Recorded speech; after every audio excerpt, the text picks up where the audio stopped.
I'm assuming you have already watched the countless videos telling you the various things you can try to grow your small YouTube channel. Similar tips and tricks from how to create better titles to eye-catching thumbnails. It's one thing hearing it from somebody who's got 1 million views, but I'm sure you haven't heard much from a fellow small-time YouTuber or creator in a similar situation. In today's video, I'll be sharing with you some of my challenges as a small-time YouTube creator, how I stay motivated, and my surprise coming back to YouTube after quitting for 3 years.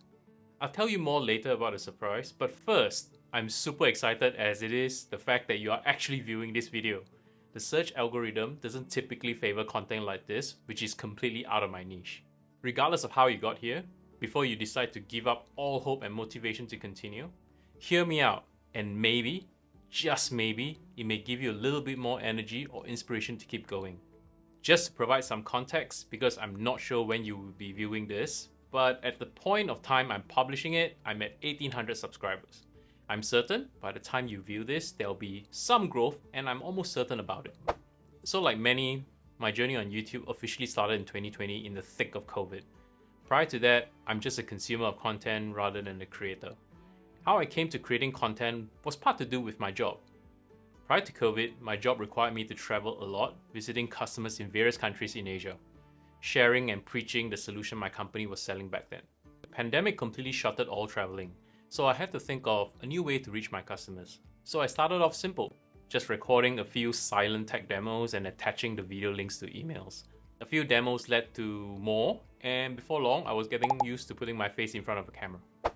As a small YouTuber, the typical challenge all of us face is a lack of views. I know that feeling of putting out content after hours of work, thinking that it's going to be a masterpiece, only to realize that nobody cares and nobody's viewing. If this continues for a few videos, and before long, you'll have this lingering thought, is it still worthwhile to keep doing it? Or are you just wasting time? This self-doubt is not unique to you, because all of us small creators go through that same process. When I first started, I logged on to YouTube Studio every hour to check on stats, hoping that something's changed. I'm sure you all can relate to that as well. It's depressing for sure, but how do I actually deal with it? This is what's worked for me. Try to think hard and have a clear understanding as to why you're doing this in the first place. What motivates you, and why did you actually hit record? My motivation from the go has always been to educate and share my knowledge. Yes, it was driven by the fact that it was part of my previous job. But nonetheless, the essence of it was to share knowledge.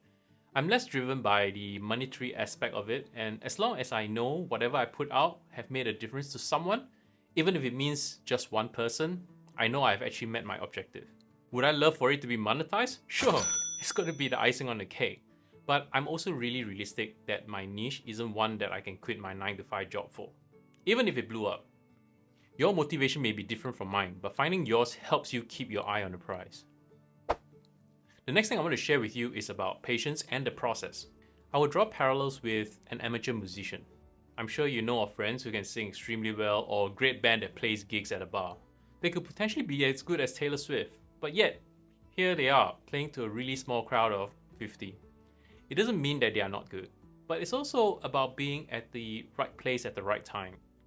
What many of them won't tell you is this: it takes a little luck for the algorithm gods of YouTube to pick up your content.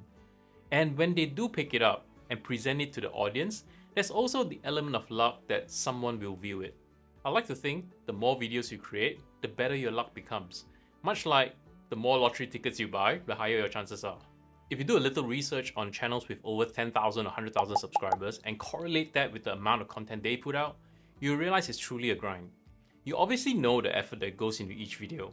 And if you multiply that accordingly, you would appreciate the amount of work that these folks have put in to get to where they are. But don't be overwhelmed by it.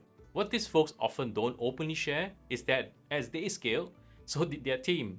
It may seem as though they had it all figured out, but there's an army of production crew, scriptwriters, editors, and all behind that facade. If your intent is to monetize and create a business on YouTube, then you will need to have a lot more patience.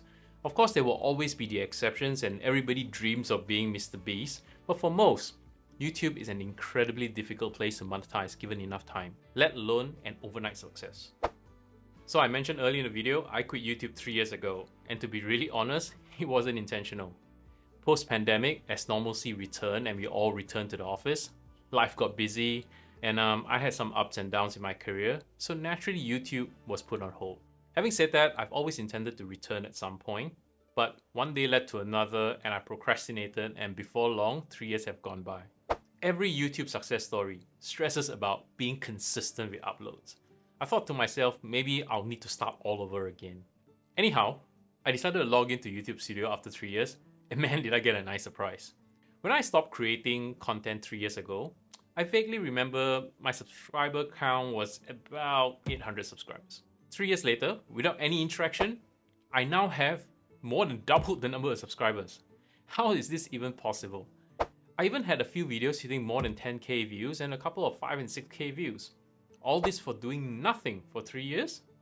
So it goes to show, while none of the videos blew up or went viral upon the first few months of publishing, over the long run, despite no consistency or new content, it continued to have a stream of viewers enjoying and finding value in the content. Just to add context as to how many videos I had before I stopped 3 years ago, I had about 60 videos, which a third of it were vacation videos with the family. Did I put in the hard work to build up some of those content? Yeah, for sure, but nowhere near the levels that some others are putting in.